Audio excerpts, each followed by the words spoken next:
Assalamualaikum warahmatullahi wabarakatuh. Selamat malam pemirsa semuanya dimanapun Anda berada.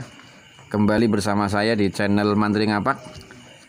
Malam hari ini saya masih setia di kafenya Bang Ato ini, ditemani oleh Mas Kendar, ada Mas apa ini? Mas Itut, kemudian Mas TP, dan pendamping setia saya itu Mas Parjo. Satunya lagi siapa ini? Sesi logistiknya ini. Ya Mas Apin Alibasa Prawiro Dirjo ya. Dia seksi sibuk dan seksi segalanya.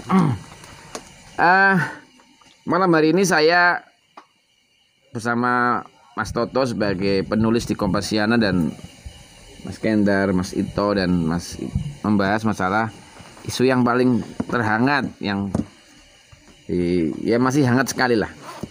Kita ketahui bersama bahwa beberapa minggu yang lalu Presiden kita Jokowi Widodo telah melakukan reshuffle atau mengganti menteri. Dari 6 penggantian menteri ada salah satu menteri yang menarik ini ya, yaitu menteri yang namanya Bu Risma. Lengkapnya siapa ya Mas? Tri Risma Maharini. Tri Risma Harini. Kita tahu bersama bahwa Bu Risma adalah seorang birokrat yang kemudian menjadi wali kota 2 periode di Surabaya yang sangat fenomenal ya. Fenomenal, dan fenomenalnya karena dia senang belusukan, kemudian berpihak kepada rakyat. Dia nggak mengenal jam dalam bekerja, luar biasa ini untuk Bu Risma, dan sekarang diberi kepercayaan oleh Pak Jokowi ini menjadi Menteri Sosial yang kemarin menteri sebelumnya yang sama-sama kader dari sebuah partai kena atau tertangkap oleh KPK. Nah, kali ini saya ingin membahas mengenai temanya Bu Risma. Kita tahu bersama setelah dilantik, kalau bahasa motoran langsung tune up Mas ya. Tune up, belusukan ke sana kemari melihat bagaimana geliat masyarakat, bagaimana kehidupan masyarakat, terutama masyarakat di kolong-kolong jembatan, masyarakat miskin. Kemudian diskusi dengan masyarakat miskin. Sebagai warga masyarakat biasa yang pernah di kota Mas Kendar ya, senang nggak dengan pemimpin-pemimpin kita yang senang belusukan kayak gitu? Ya senang. Senangnya kenapa? Lebih masyarakat. Lebih mengetahui denyut nadinya masyarakat ya. Turun.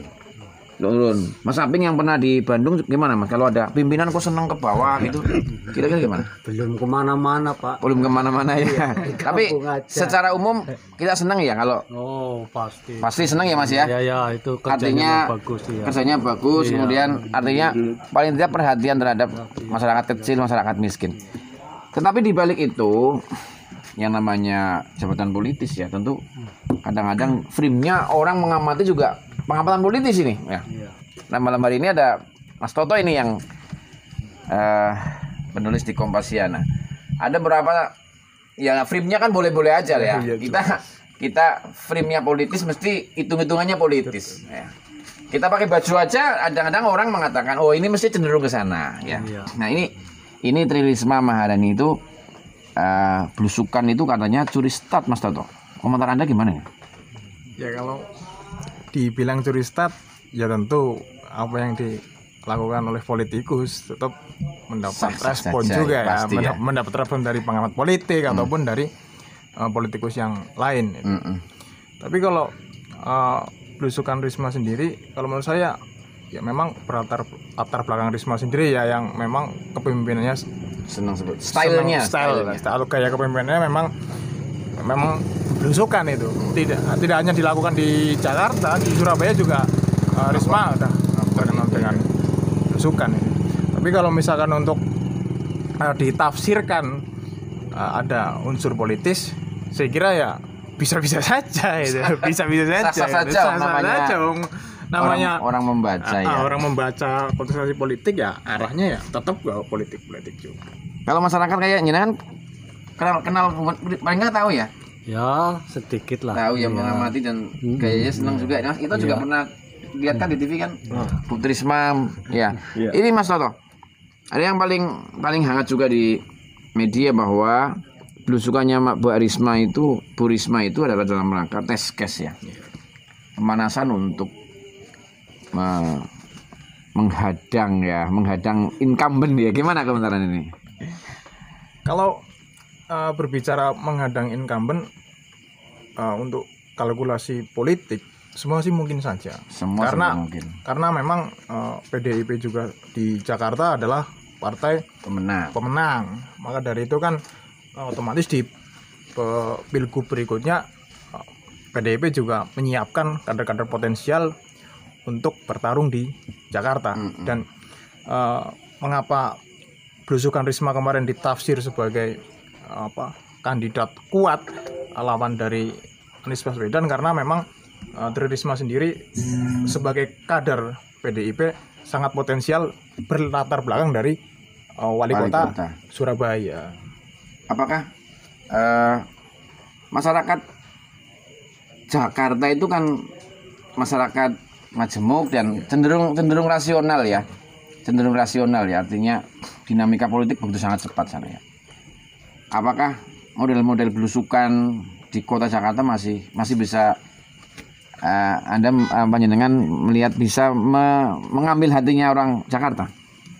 Saya kira tentu sangat bisa, karena bukan hanya Jakarta saja ya, tapi kita berbicara lebih besar Indonesia, karena bagaimanapun Jakarta adalah pusat medianya di Indonesia. Maka dari itu apapun aktivitas di Jakarta, belusukan dan sebagainya, tidak hanya terekspos di Jakarta tapi di Indonesia. Mengingat warga Jakarta yang majemuk dan sebagainya memaknai belusukan, saya kira tentu ya kita juga berkaca dari apa yang dilakukan oleh Presiden Joko Widodo dulu hampir mirip ya. Hampir mirip karena memang di latar belakang partai yang sama. Oh gitu ya. Tapi ya kalau menurut saya memang pejabat diidentikan dengan kesederhanaan, dengan belusukan, dengan segala macam, masih mendapat tempat oleh masyarakat bahwasannya oh ya memang pejabat tersebut merakyat gitu loh. Itu tetap ada penilaian tersendiri lah. Tapi tentu tidak hanya sekedar belusukan kemudian dekat dengan rakyat, tentu dengan prestasi dan program ya. Ya tentu, kalau prestasi kan itu ya yang ditunggu oleh masyarakat, itu gebrakan-gebrakan baru dan perubahan apa yang memang sudah ditunjukkan atau direalisasi dari pengisian jabatan tersebut itu.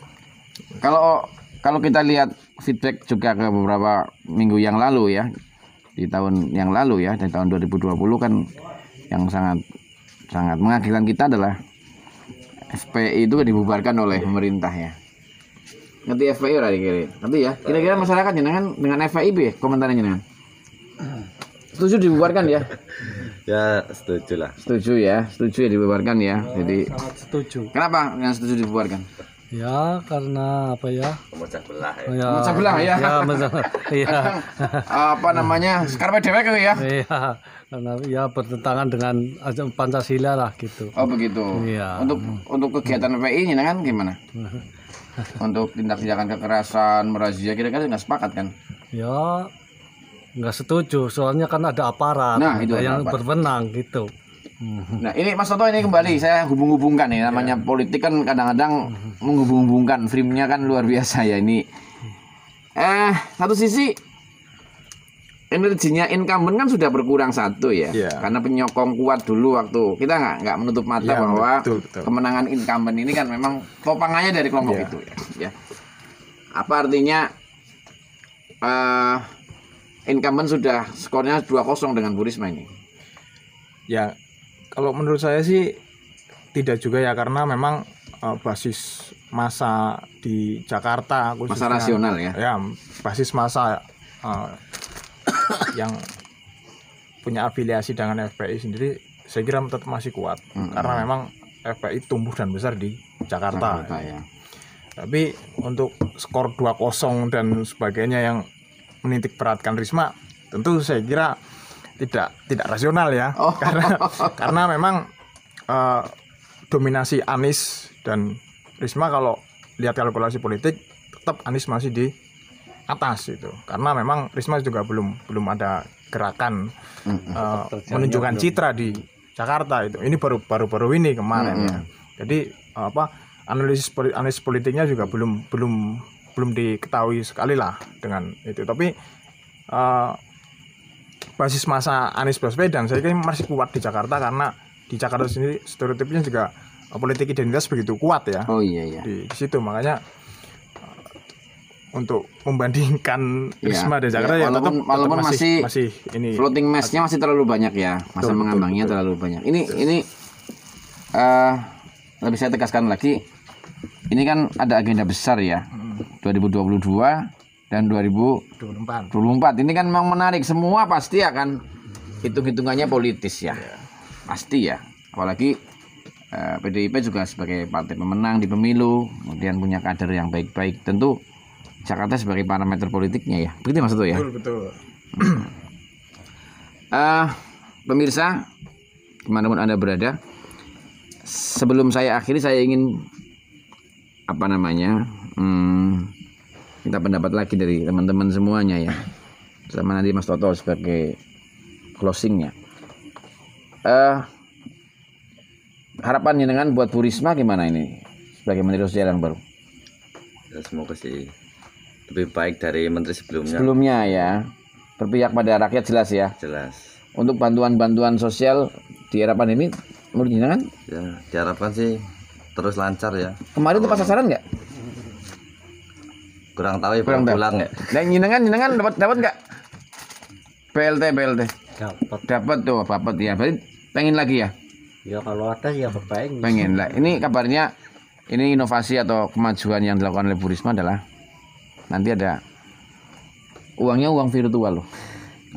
Uang virtual, jadi beli tinggal sama barcode aja. Jadi orang nggak terima uang, cuma ditukarkan di toko-toko tertentu yang sudah punya barcode. Mas Toto gimana harapannya buat Bu Risma? Ya, harapannya tetap bekerja dan menunjukkan kinerjanya untuk perubahan ya. Khususnya di Kementerian Sosial. Karena saya masih ingat guyonnya Gus Dur waktu diwawancarai sama Kik Endi ya. Gus, kenapa dinas sosial dibubarkan ya? Toh kalau ada lumbung, ada rumah, ada tikusnya, kan yang dibunuh tikusnya, bukan lumbungnya dibakar ya. Jawaban Gus Dur karena tikusnya sudah menguasai lumbung itu. Apa Bu Risma punya kemampuan untuk menangkap tikus-tikusnya menurut? Ya, saya kira yang perlu sebagai catatan Bu Risma adalah ya komitmen kuat sebagai pribadi ya, sebagai politikus ya, tapi melihat bagaimana gerakan Risma kemarin dengan mengunjungi tunawisma, dan Kementerian Sosial juga berencana akan membangun rusunawa ya dengan untuk PUPR ya. Dengan PUPR. Saya kira ketika itu terrealisasi, itu menunjukkan sebuah komitmen bahwasannya Kementerian Sosial memang bertanggung jawab dan negara hadir di tengah masyarakat yang mungkin membutuhkan ya. Ya, membutuhkan, dan selama ini terpinggirkan, tidak dilirik segmen kelas gelandangan, tunawisma dan sebagainya itu. Oh, itu sama-sama warga negara ya. Sama-sama warga negara, dan itu kewajiban negara juga ya. Di undang-undang juga kewajiban negara melindungi ataupun semua warga negara. Ataupun memelihara gelandangan dan tunawisma dan sebagainya. Terima kasih semuanya, ini Mas Parjo, ini bincang-bincang santai di kafenya Bang Ato. Ini kebetulan kopinya belum keluar ini ya. Nanti nunggu pemirsa. Ini bagi pemirsa yang belum pernah mengikuti perbincangan kita di kafenya Bang Ato di Kampung Kreatif Karisma Karanganyar, itu hampir setiap minggu 2-3 kali ada teman-teman di sini membahas masalah-masalah sosial, politik, kemudian termasuk masalah-masalah klinik juga. Kapan kita bahas masalah musik, seni dan budaya. Demikian pemirsa, semoga pertemuan malam hari ini bermanfaat. Ini pendapat-pendapatnya kita orang yang di kampung ya. Ya, semoga bermanfaat dan kita bisa bertemu lagi di kesempatan atau pertemuan berikutnya. Saya yakin lebih menarik dan moga-moga bisa memuaskan pemirsa sekalian. Sekian, sampai jumpa. Wassalamualaikum warahmatullahi wabarakatuh.